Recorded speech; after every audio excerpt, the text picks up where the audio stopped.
तो ये तय है कि चीन ताइवान पर कब्जा करना चाहता है, लेकिन जब तक अमेरिका बीच में है, ताइवान की मदद के लिए ड्रैगन का ये सपना पूरा होता नहीं दिख रहा है। और अब चीन के टारगेट पर अमेरिका भी है। चीन अमेरिका के न्यूक्लियर सेंटर को अपनी जद में ले रहा है और चीन कर क्या रहा है उसके लिए ये आपको तफसील से बता देते हैं कुछ ग्राफिक्स के जरिए, क्योंकि ड्रैगन का है ताइवान मिशन और टारगेट पर है अमेरिका। ताइवान की जंग में चीन को अमेरिका का डर लगातार बरकरार है, क्योंकि एक समझौते के तहत अमेरिका ताइवान के साथ है। चीन की नजर अमेरिका और भारत के परमाणु हथियारों पर भी है। खुद को कैसे ज्यादा ताकतवर करे अमेरिका और भारत से चीन, इसकी तैयारी में है। साल 2027 तक 700 परमाणु बम चीन बना लेगा, ये अनुमान है। साल 2030 तक 1000 परमाणु बम चीन तैयार कर लेगा। जिस तरह से इसके उत्पादन में वो तेजी ला रहा है, ये आंकड़ा सामने आ रहा है। जल थल नभ में न्यूक्लियर कैपेबिलिटी को चीन बढ़ाने की कोशिश में है। चीन के पास अभी H-6 न्यूक्लियर बॉम्बर है और चीन H-20 न्यूक्लियर बॉम्बर पर काम कर रहा है, यानी और ज्यादा एडवांस वर्जन पर काम कर रहा है, ताकि सीधे सीधे चुनौती दे सके वो अमेरिका को और ताइवान को बना सके अपना हिस्सा। एक और बड़ी खबर इस वक्त अंकिता के पास।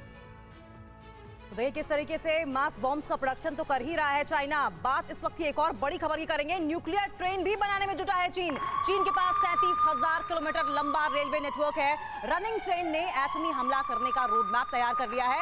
एडवांस न्यूक्लियर सबमरीन पर भी काम कर रहा है चीन। तो एक तरफ मास बॉम्ब्स का प्रोडक्शन, उसके बाद न्यूक्लियर ट्रेन का जो निर्माण है वो भी ड्रैगन की ओर से किया जा रहा है।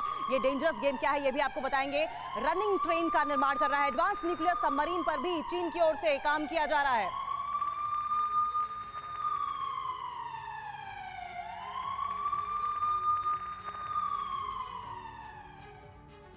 देखिए किस तरीके से अब चीन ताइवान पर अटैक के मूड में है, लेकिन क्योंकि सामने अमेरिका होगा, ऐसे में तैयारी बड़ी है। मास बॉम्ब्स का प्रोडक्शन हो या फिर न्यूक्लियर ट्रेन, ड्रैगन का डेंजरस गेम क्या है ये सब आपको ग्राफिक्स के जरिए समझाएंगे। न्यूक्लियर मिसाइल ट्रेन पर भी काम कर रहा है चीन। देखिए किस तरीके से अब न्यूक्लियर मिसाइल ट्रेन पर भी काम कर रहा है और ये ट्रेन 37,000 किलोमीटर की रेल लाइन से हमला करने का एक्शन प्लान चाइना की ओर से तैयार किया गया है। रेलवे ट्रैक पर दौड़ती ट्रेन से हमला कर सकेगा चीन, यानी कि ट्रेन को रुकने की भी जरूरत नहीं है, चलते चलते अटैक कर सकेगा। समुद्र के न्यूक्लियर वेपन्स पर भी काम कर रहा है चाइना। इसके अलावा आपको बता दें कि चीन के पास 4 टाइप की 94 न्यूक्लियर सबमरीन्स भी हैं, यानी कि समुद्री पावर भी इस टाइम पे, समुद्री स्ट्रेंथ भी चाइना की बेहतर दिखाई दे रही है, स्ट्रेंथ और ज्यादा दिखाई दे रही है। साथ साथ 7,200 से 9,000 तक परमाणु हमला करने में ये सबमरीन सक्षम है। देखिए किस तरीके से स्ट्रेंथ चाइना की लगातार पहले से भी थी और अब और ज्यादा बढ़ाने में जुटा हुआ है। तो ये तो रही न्यूक्लियर ट्रेन की बात इस वक्त की एक और अहम खबर की कर लेंगे। समंदर में एक और नया वॉर जोन खुलता हुआ दिखाई दे रहा है।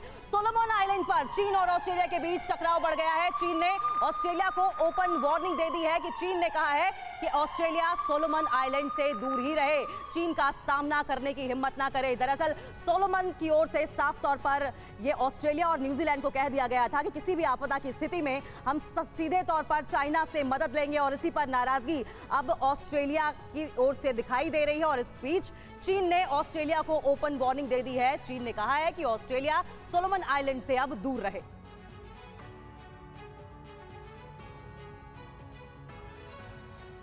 अड़ी सोमवार से शुक्रवार शाम 6 बजे सिर्फ TV9 भारतवर्ष पर।